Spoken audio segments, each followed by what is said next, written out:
cinqaa keessa jirra homa takka nu gaafatinaan ati ofirraa gadi dhiisuu qabdu ta'a akka bitaatu ofirraa qalaamoo ati irratti duutee jabeeffachuu qabdu ta'a akka dhaamsa bareedaadha hojii ajaa'ibaa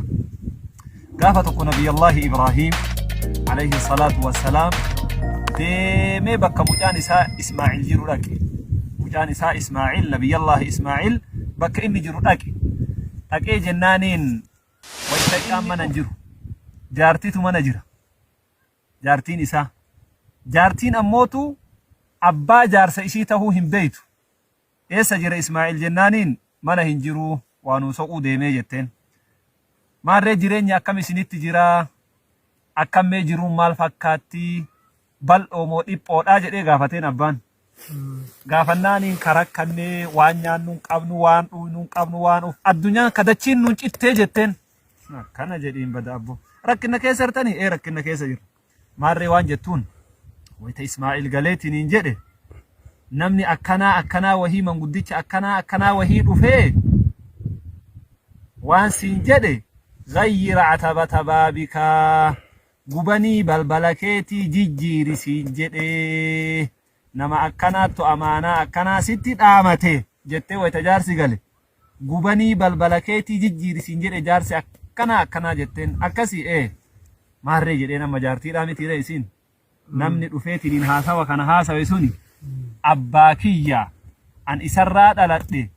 gubanii balbalateetii jijjiiri ta inni naan jedhe suni sihi xallaqtuki gadi si dhiise ofirraa deemi jedheen gadi si dhiiseeti ofirraa deemi jedheen maalirraa kana jechuunii dandahe abbaan gidee bootti kana bittaaf naan taane kana gootaaf homa takka akka gaarii jirtanii gaarii nyaattanii hin nyaannu dhuudanii hin dhuun waasii gora homaa naan godhu rakkinnuma booti ta rakkinna boottu tuni har'allee siin taatu borillee siin taatu rakkoodha akka nabiyyallahi Ibraahiim takkanatti anaa isaa takkaa hin argin har'umaan rakkinna itti boote tuni jaarsa waan isiin keessaan jirtu isaa bi rabbi walitti beeka waan taate ofirraa qajeelchedheeni akkasitti ofirraa qajeelche nabiyyallahi Ismaa'il waan inni ofirraa qajeelcheen illee dubbii dhageettan eegasii zamanni gadin taa'u hin fuudhe inni nama tabiraa fuudhe gaafa inni tabiraa fuudhe illee abbaan akkasumatti dhufe har'allee gaafa nabiyyallahi Ibraahiim dhufu mucaan mana hin jiru Ismaa'iliin kun har'allee mana hin jiru hin dubbisee salaama gaafatee mucattii akka abbaa Ismaa'il ta'e hin beeytu akkam jirta nagahaa fayyaa jedheeni bareeduma jetteeni jireenya akkam isinii jiramee jedheen tana amma ila caqasimee dubbii ila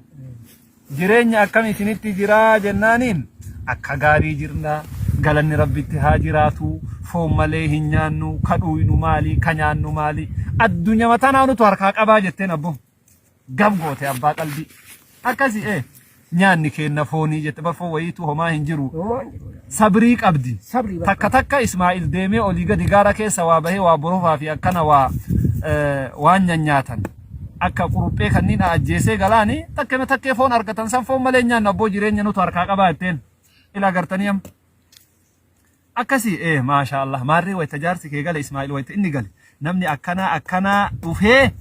tabbit atabata baabikaa gubanii balbala keetii jabeeffadhu irratti du'ii tolchii qabadhu jedheen wayita kaa inni ofirraa taree wayita nabiyyallahi Ismaa'il manatti galan jaartiin rogo qabdu jaarsa waan dhoysitu daddaftee ittiin dhaqqabdi abboo namni akkanaa wahii dhufee dhaamsa wahii natti dhaamee deemee miti maal sitti dhaame wal jabeessaati gubanii balbala keetii jabeessii isiin jedhee tiniin ammootu na biraa deemee jetteen akkasii maarree inni suni abbaa kiyya an isarraa dhaladhe gubanii balbalaa ka inni na jabeessi jedhe suni sihi akka ani si jabeeffadhu akka ammootu ani si jabeeffadhu akka ani ammootu si jabeeffadhu natti dhaame abbaan kiyya ani si jabeeffadhe ati tiyya ati intala gaariidha ta hortu ta bultu naa tahi jedhee duraanuu fuudhee jaartiidha waliin jirtii mitiire akka gaariitti jabeeffate jechuudha kana jechuun maal nama dubartiin yoo jaarsi waa godhuu homoo itti mara rakkinnuma himattu argadhe ta hin jenne hin argannee malee mataa nama nyaatu tahuma qabdu san alhamdulillah nuu taate jiruun tanuma jettee jaarsa gammachiifte dubartii gaariidha jabeeffadhaa jechuu barbaanneeti. Salaamu alaikum warahmatullaahi wabarakaatu.